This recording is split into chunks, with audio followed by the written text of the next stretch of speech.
The 3DS has been gaming's cash cow for a long time now, and with Nintendo releasing a newer model, it's time we take a look at the console and see if it's worth upgrading.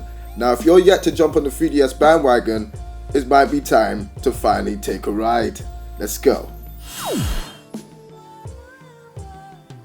Hey! What's good, YouTube? It's your boy Margo the Samurai.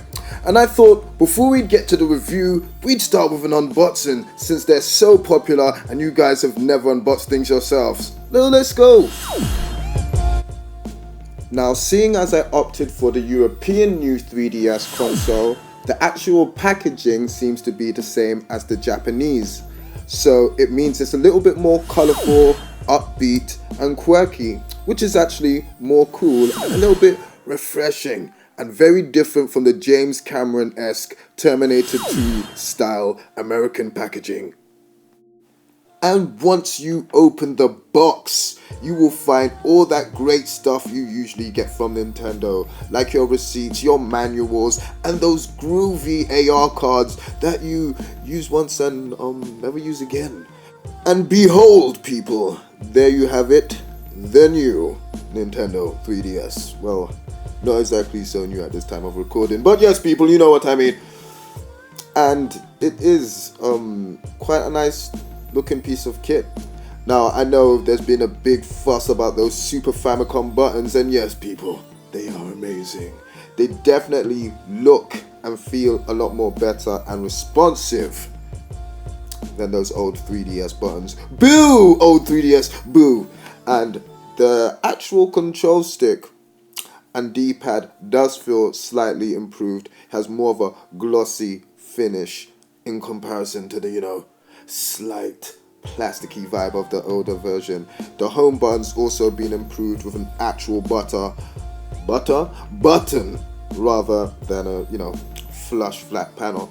And as we can see, looking at both of them, your new 3DS, or should I say my 3DS, either way, it's slightly wider and slightly sleeker than our old carbuncle friend, but it still retains the same portable size that we know and love. And just to look at it closer, we can see that panel on the front can be exchanged and clipped off to include other faceplates like the old Nokia phone. Dope. Now you may be thinking, what is actually so special about that 3DS? Well, people, allow me to bring you into the world of Nintendo and tell you. Whilst it doesn't exactly reach the heights and overall size of the Nintendo XL model, the new Nintendo 3DS is definitely a lot bigger in terms of screen than the older model. And who can't forget about those groovy Famicom inspired buttons? Another upgrade, which is definitely 100% welcomed, is the new addition of that small circle thumb pad. Now, don't sleep on it because of its size. It definitely makes a lot of difference in games like Monster Hunter and Smash Brothers. One of the main reasons to upgrade from the DSi to the 3DS was the 3D itself. And because the effect wasn't always consistent, many put it on the back burner. But now, with the new model, it's here and it's consistent and it's definitely ready to stay. Whereas 3D seemed like an afterthought with the older model, with the newer one, it's finally reached its prominence. The main CPU in the new Nintendo 3DS has also seen a boost, slightly being beefed up to make shopping and browsing the overall OS a lot more faster. They've also used it to be able to bring us bigger and better games that just weren't possible on the new 3DS.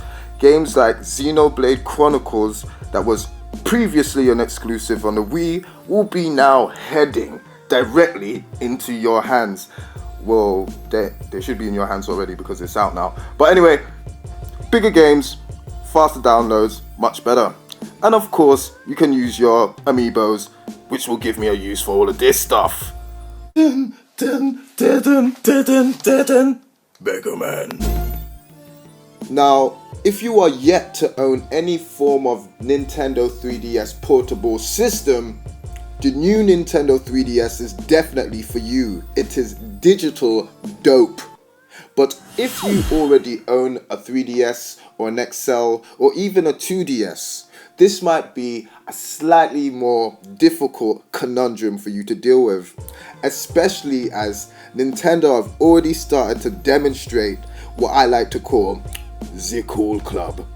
Now, what the Cool Club is, people, is that they have certain material and content which is going to be exclusive to the newer 3DS from now on. And if you're okay with dealing with that, then it's, then it's up to you, because there's a lot of features that the 3DS has that can be replicated with buying the extra hardware. Like if you want the amiibo functionality, you can buy the NFC reader. Now, I'm not gonna lie, that kind of takes away from the overall portability of the machine, having to carry around extra bits. So that also adds to, just more weight to you owning the new machine. And initially, when I saw the Super Nintendo games announced on, that new Direct, I wasn't that bothered. But when I saw games like F-Zero and Super Mario Kart make it, I was like, oh, Nintendo, you bastards! Now I've got to have this. So initially, I felt really bad for the 3DS owners. But then I thought, hey, wait a minute, you've got one of these, so you're okay. Yes! So this all comes down to you, people. So yes, people, if you have a 3DS, this is definitely still an investment you can get behind and enjoy. The faster CPU, the upgrades to the OS, allowing you to post gameplay, pictures and whatnot directly to Facebook and other social media, definitely an upgrade. The fact that you don't need any converters or whatever, no circle pad bros, because everything's all built into the console. If you love your 3DS enough to buy a revised one, it's down to you.